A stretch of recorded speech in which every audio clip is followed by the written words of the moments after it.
Ya, assalamualaikum warahmatullahi wabarakatuh. Perkenalkan, nama saya Ansarjudin.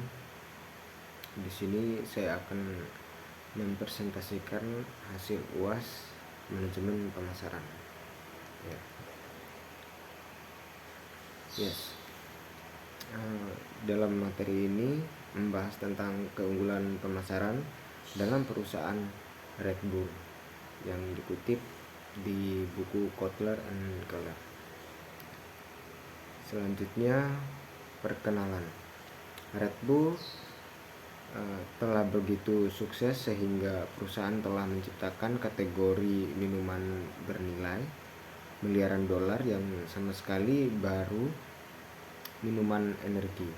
Selain itu, Red Bull telah menjadi merek minuman bernilai miliaran dolar di antara pesaing sengit dari para raja minuman seperti Coca-Cola, Pepsi, dan Anheuser-Busch hingga saat ini.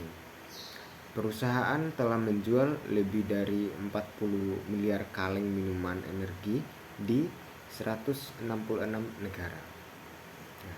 Selanjutnya, bagaimana perusahaan Red Bull berdiri? Dietrich Mateschitz mendirikan Red Bull dengan produk tunggal di Austria pada tahun 1987. Pada tahun 1997, kaleng perak dan biru ramping tersedia di pasar secara global, termasuk Eropa Barat dan Timur, Selandia Baru, dan Afrika Selatan. Selanjutnya, aspek penting lain dari pemasaran Red Bull yaitu ada 3 uji coba produk Red Bull.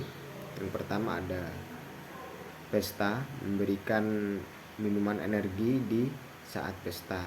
Yang kedua yaitu festival, memberikan minuman energi di saat pemain lelah. Yang ketiga yaitu tempat istirahat, memberikan minuman energi di saat konsumen memerlukan aktivitas di luar.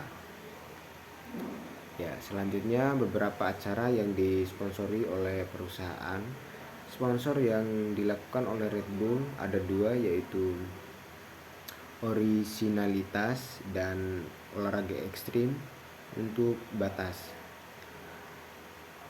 Orisinalitas biasanya itu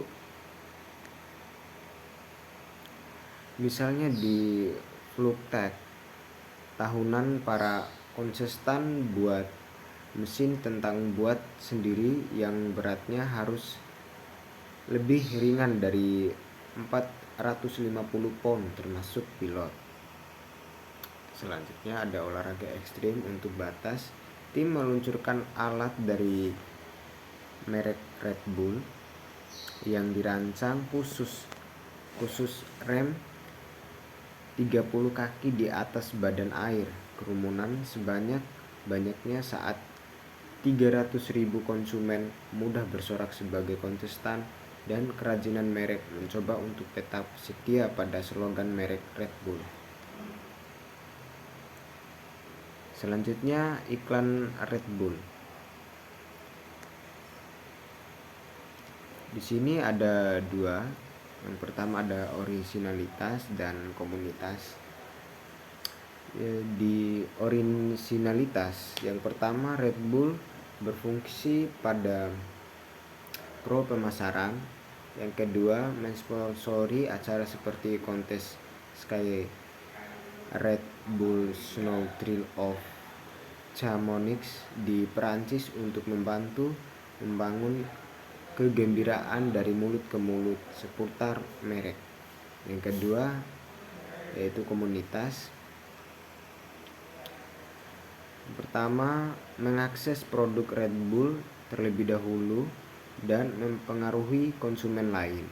Yang kedua, menjelaskan on-premise.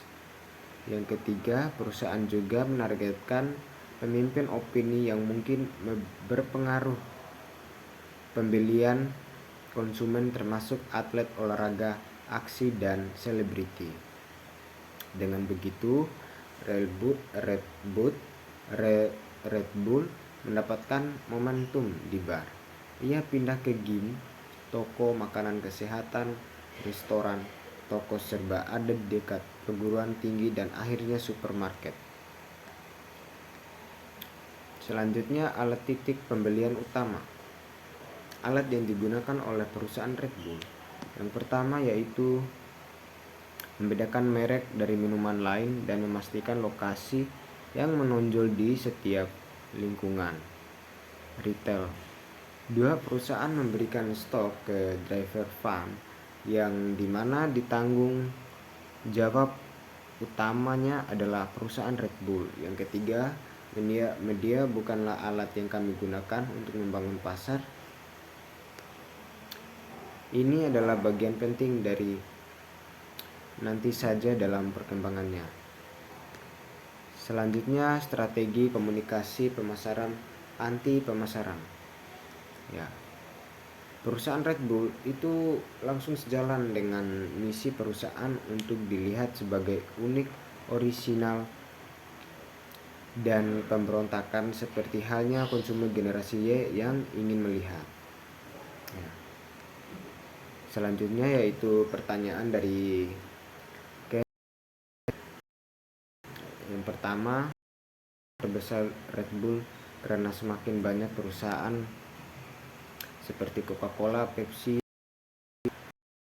memasuki kategori energi dan memperoleh pangsa pasar bersaing dengan pembangkit energi seperti itu. Yang kedua, ada diskusi pro kontra taktik pemasaran non tradisional Red Bull. Haruskah perusahaan melakukan iklan yang lebih tradisional? Mengapa atau mengapa tidak? Yang ketiga, diskusi efektivitas sponsor Red Bull, di mana perusahaan harus menarik garis dalam kebaruan dan risiko. Ya, di sini saya menjawab pertanyaan komunikasi pemasaran Red Bull telah begitu sukses sehingga perusahaan telah menciptakan kategori minuman bernilai miliaran dolar yang sama sekali baru minuman energi. Selain itu, Red Bull telah menjadi merek minuman bernilai miliaran dolar di antara pesaingan sengit dari raja-raja zaman minuman seperti Coca-Cola, Pepsi, dan Anheuser-Busch. Sehingga saat ini perusahaan telah menjual lebih dari 40 miliar kaleng minuman energi di 166 negara. Apa resikonya? Resikonya adalah jika perusahaan tidak melakukan pembaruan tentang produk, seperti tidak mengikuti zaman dan perkembangan, maka perusahaan akan mulai menurun dikarenakan perusahaan sebelah melakukan pembaruan strategis dan perusahaan Red Bull akan kalah jumlah konsumennya. Pertanyaan kedua.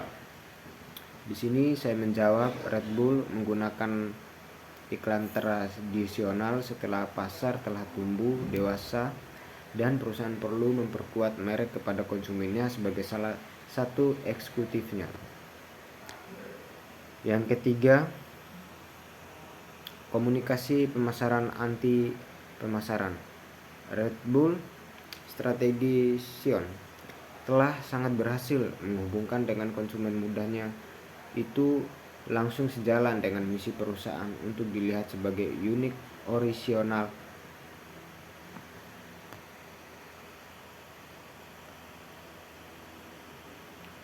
ya.